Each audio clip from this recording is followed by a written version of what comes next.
Hi, everyone. This is the Crime Cafe, your podcasting source of great crime, suspense, and thriller writing. I'm your host, Debbi Mack. Before I bring on my guest, I'll just remind you that the Crime Cafe has 2 ebooks for sale, the 9-book box set and the short story anthology. You can find the buy links for both on my website, debbimack.com, under the Crime Cafe link. You can also get a free copy of either book if you become a Patreon supporter.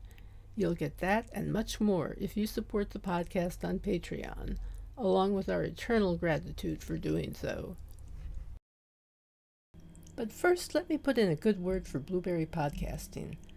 I'm a Blueberry affiliate, but that's not the only reason I'm telling you this. I've been using Blueberry Podcasting as my hosting service for my podcast for years, and it's one of the best decisions I ever made. They give great customer service. You're in complete control of your own podcast. You can run it from your own website, and it just takes a lot of the work out of podcasting for me. I find for that reason that it's a company that I can get behind 100% and say, you should try this.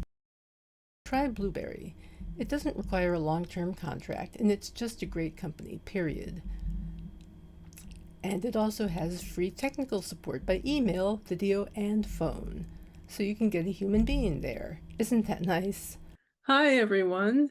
Our guest today is a return visitor. Along with being a best-selling and award-winning author, he's a poet, screenwriter, and playwright. He's also founder and CEO of Killer Nashville.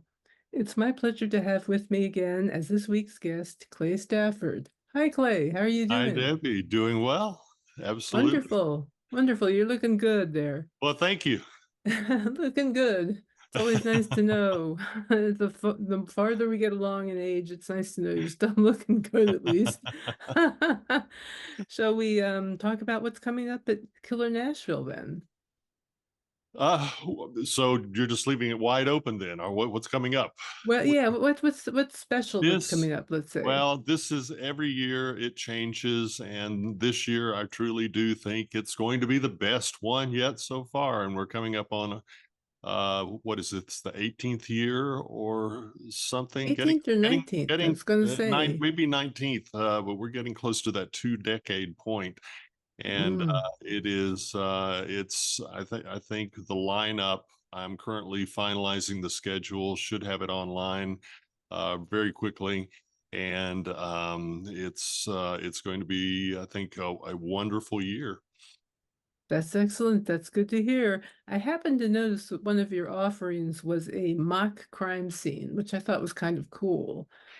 Is that Yeah. like a display, or do people get to interact with it? We actually used to do that all the time, and then Dan Royce, who was the assistant director of the Tennessee Bureau of Investigation, always put that on. And this last year and the year before, he did not do it just because I think he'd been doing it for 15 whatever years and decided to take a break.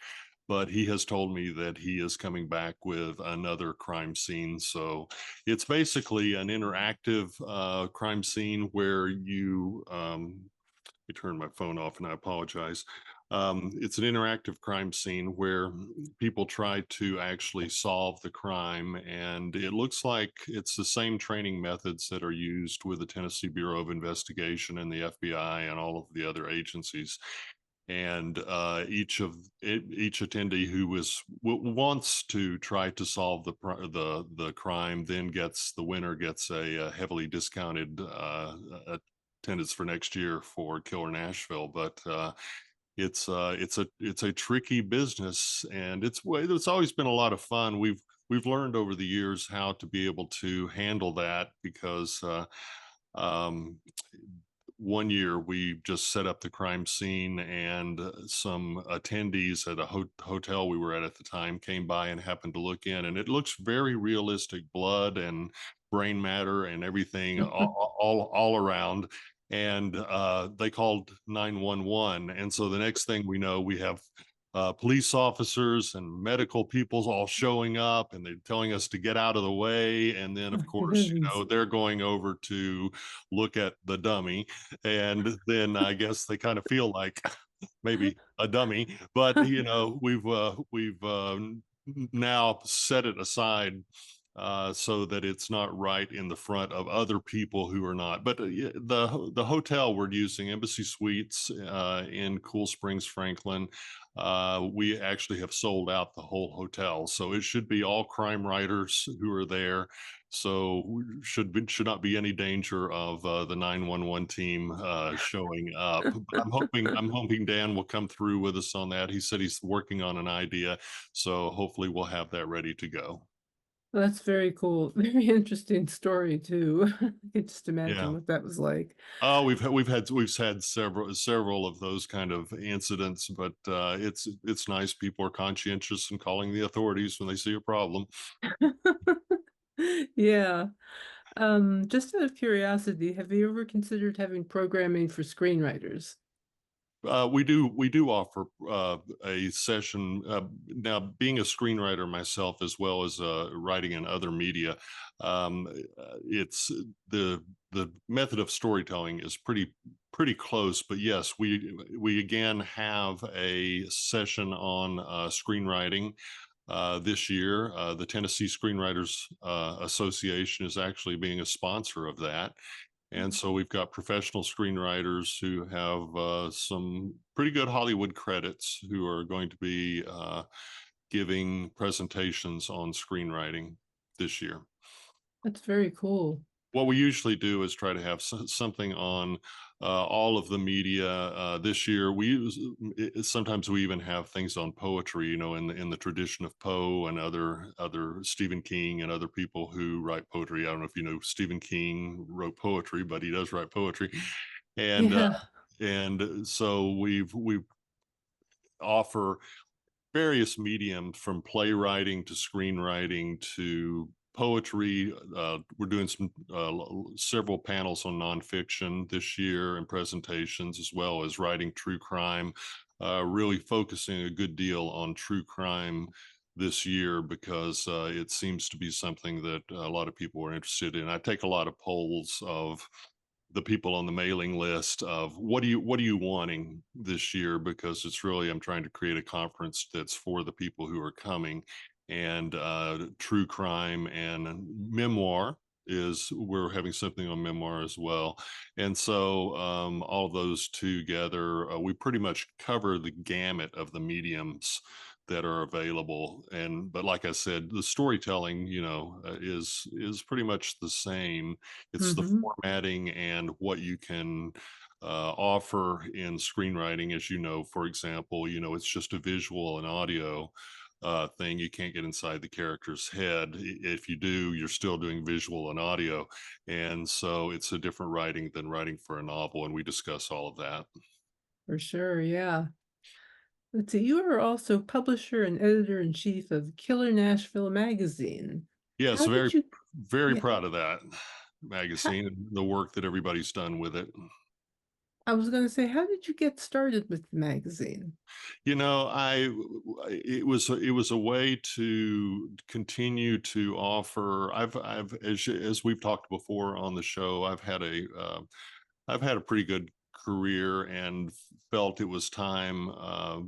Killer Nashville is my version of giving back to the community, and everybody who comes and presents is giving back to the community. And the headliners and our guests of honor and all of the other people who all come with a spirit of giving back. And so um, you have a meeting that's a gathering that's a once a year thing, and there's no way to continue the education. So I decided what we need is a magazine, but we'll do an online magazine and we'll make it free.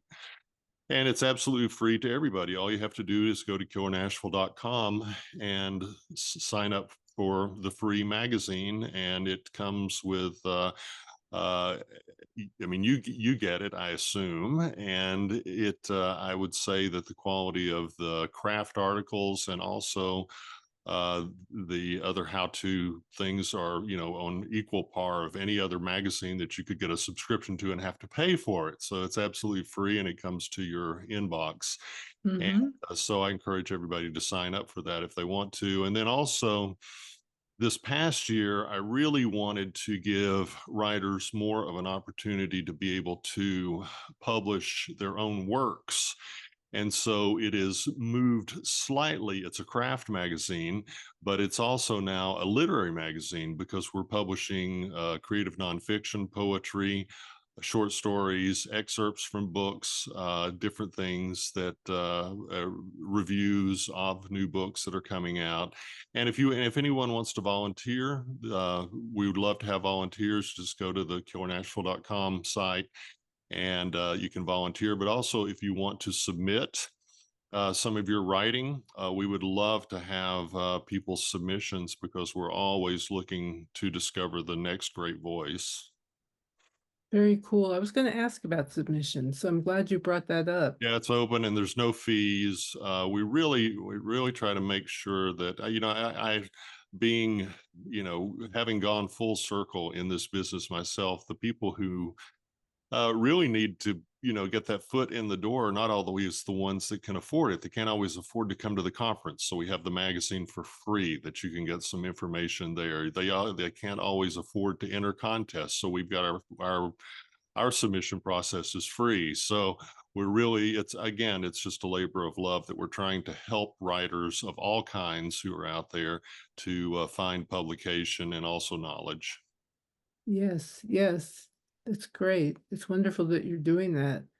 Um, One thing I was going to bring up is it seems like it's harder than ever for authors to, uh, let's say, be visible these days with the sheer plethora of books that's coming out and things like, well, I guess really a certain extent, writers are very introverted usually and have a hard time with the idea of marketing. They think marketing, they think something sleazy. What are your thoughts on the best way to build a fan base? I personally think it's through just getting people to know you, and you've got to have these days, as you pointed out, there are many authors out there now, and you have to have some sort of platform in order to be able to uh, set yourself up higher so your head is sticking above the crowd and that people are able to see that. And you can do that through a bunch of numerous ways. You can do it through teaching, you can do it through interacting on social media. If you're really good with that, you could do it just however it is that you reach out to other people. But the important thing that I think, and that I used to own a PR and marketing firm as well, and so the thing that I really think is most important is to just develop true, honest, sincere relationships with other people, and that builds. And the best thing we have tried over the years, and I've been in this business for decades, marketing and stuff, and over the years, you can pay for ads, you can do all of these other things, and the best thing you can do is just get word of mouth. It is Yes, absolutely the best seller that you get. So write the best book that you can, and then just reach out to each individual person that you come along with, and just start building that base, and then continually put out new works so that you can maintain the interest of that base. And it sounds like a very simple, and go bathe 3 times in the River Jordan or whatever, and your leprosy will go away. It seems a very simple thing to do, but it's not. It is a simple thing to do, but it's also something that has to be a consistent thing, and I really do think it's the best way to build a platform. yes, yeah, consistency and doing something that works for you is another important part, I think. Well, you Because, can't change your personality. You've got you. yeah, We all have different things that we're good at, and I do fine talking. So, okay, I do a lot of presentations such as this, but some people are not comfortable talking. But at the same time, they're more comfortable doing blogs. And by the way, if I can offer a self-serving plug here, I do a blog as well. and offer my insights, my personal insights, and from my decades of experience working on both sides of the camera, on both sides of the publishing industry, on both sides of the stage, and share that every week with people who are interested. And so if anybody wants to sign up for that free newsletter, go to claystafford.com and just sign up and see if it's something that's of interest to you. Very good. Very good. It Is all there comes down anything? to it all comes down to helping. I think the best thing that it's ever happened for me in terms of marketing is just helping other people. And I think that people respond positively to if you're very sincere about however you're reaching out to other people. And if it's just helping people enjoy life, helping people live life, whatever your gift is, then sharing that, I think, is really that best way to build that platform. That's good to hear, you know? I mean, you don't have to be a particular way to be effective. You just have No, to kind of be your best self, be your true self. your Be your true self. Yeah. be your true self and share your true self with others. And I think you'll be surprised at uh, the uh, the amount of love that comes back to you. I love that philosophy. It's great. I mean, I agree with you completely. So, what do you like on TV these days? I'm waiting. I am waiting 2 years or however long it is for Stranger Things to come back again. Ah, yes. Oh my gosh. Anything else you No, need to I, mind? yeah, spend so much time skimming television and reading and stuff. I am just not a loyal person to anything because I'm just absorbing what's going on around me. And there's so many things because I have book reviews that I have to do, and then let me rephrase that I get to do. I That don't you get to do, I know. I don't have to do them, but I get to do them. And so I'm constantly got this you know how you have this want to read stack of books that are Oh there. yeah. I've got one of those that you must read because there is a deadline of an interview that's coming up with this or a release of a review. So my reading and my viewing and when because I review films and TV shows and things as well, and if and mine is usually based on it. Unfortunately, uh, I came into the business because I love the business, and now the business has hold of me, so I'm at the mercy of the business, and so it's a completely different thing, but I it's get it. I completely get it. delightful. Oh But my the gosh. fun thing is you just get to when you have deadlines set. If you boy, if you got a job that you have to read a book and then tell people what you think about it, or watch a TV show and tell people what you think about it. What you live a rough life, right? But getting to Exactly. do that, you get to experience such an eclectic mix of authors that from different style. And I have reviewed a lot of things. I reviewed one version of the the the Bible that came out, and I think it was the NIV version, if I'm not mistaken. But the editor gave it to me. It was a closer look was the magazine, and they gave me the thing. They said, "Would you review this new version of the Bible?" And so I was like, yeah. And then I made a joke like, but what if I don't like it and the author gets angry, But Oh so boy. I have if you go to my website and look at the things that I've reviewed and stuff, it's an eclectic mix, everything from horror to romance to to thriller, Southern Gothic, steampunk. Yeah, it runs a gamut, but it's a very exciting thing, and I have really an eclectic and me, I have like an interest attention span about this long, so you know if I read like one book, then I'm ready for a completely different kind of book, but it's because that's the way my mind works. Yeah, I can understand. I mean, I'm interested in a lot of things, though I tend to focus on one thing at a time. Let's see. What are you reading that you're really enjoying these days? Yeah, once again, Dear. yeah, it's pretty much the same thing. I don't have the copies of the books here, but I've got. I tell you, the best thing to do is to look at the Killer Nashville magazine, and you'll see the people I'm interviewing. Because I always do the cover story on the Killer Nashville magazine. Then I have a monthly column for Writer's Digest, and I interview authors there, and I always read their books. So if you want to know what I'm reading, just take a peek at Writer's Digest or Killer Nashville magazine or some of the other reviews. I do reviews via the email, the Clay Stafford newsletter. If you want to take a look at those, so there you'll see an eclectic mix on all of those.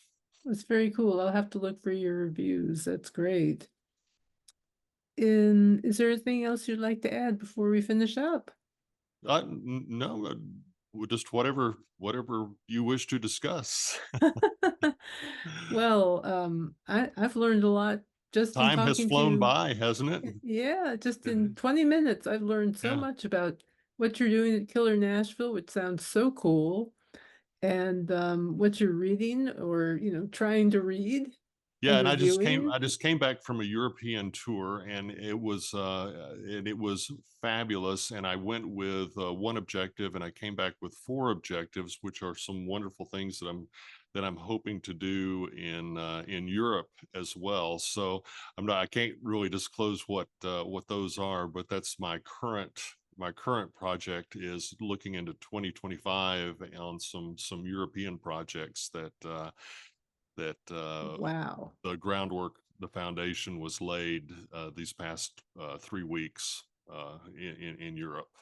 that's fantastic. That's wonderful. Yeah. Great. Well, I So want to thank you so much. absolutely. Was there something you wanted to say? No, no. Thank you for having me on your show. It's always a pleasure to be back, and thanks for all you do for writers as well. Oh, well, you're welcome, and I enjoy doing it. It's the variety, you know? Yeah, I get to meet a lot of people this way. it's absolutely. So, thank you again. I really appreciate your being on. And on that note, thank you to all my listeners for your interest. If you enjoyed the episode, please leave a review. You don't even have to write it. Just throw some stars up there, please. Also, check out our Patreon page. We have bonus episodes as well as other bonus content for supporters. And with that, I will just say our next guest will be Phil M. Williams. Until then, take care and happy reading.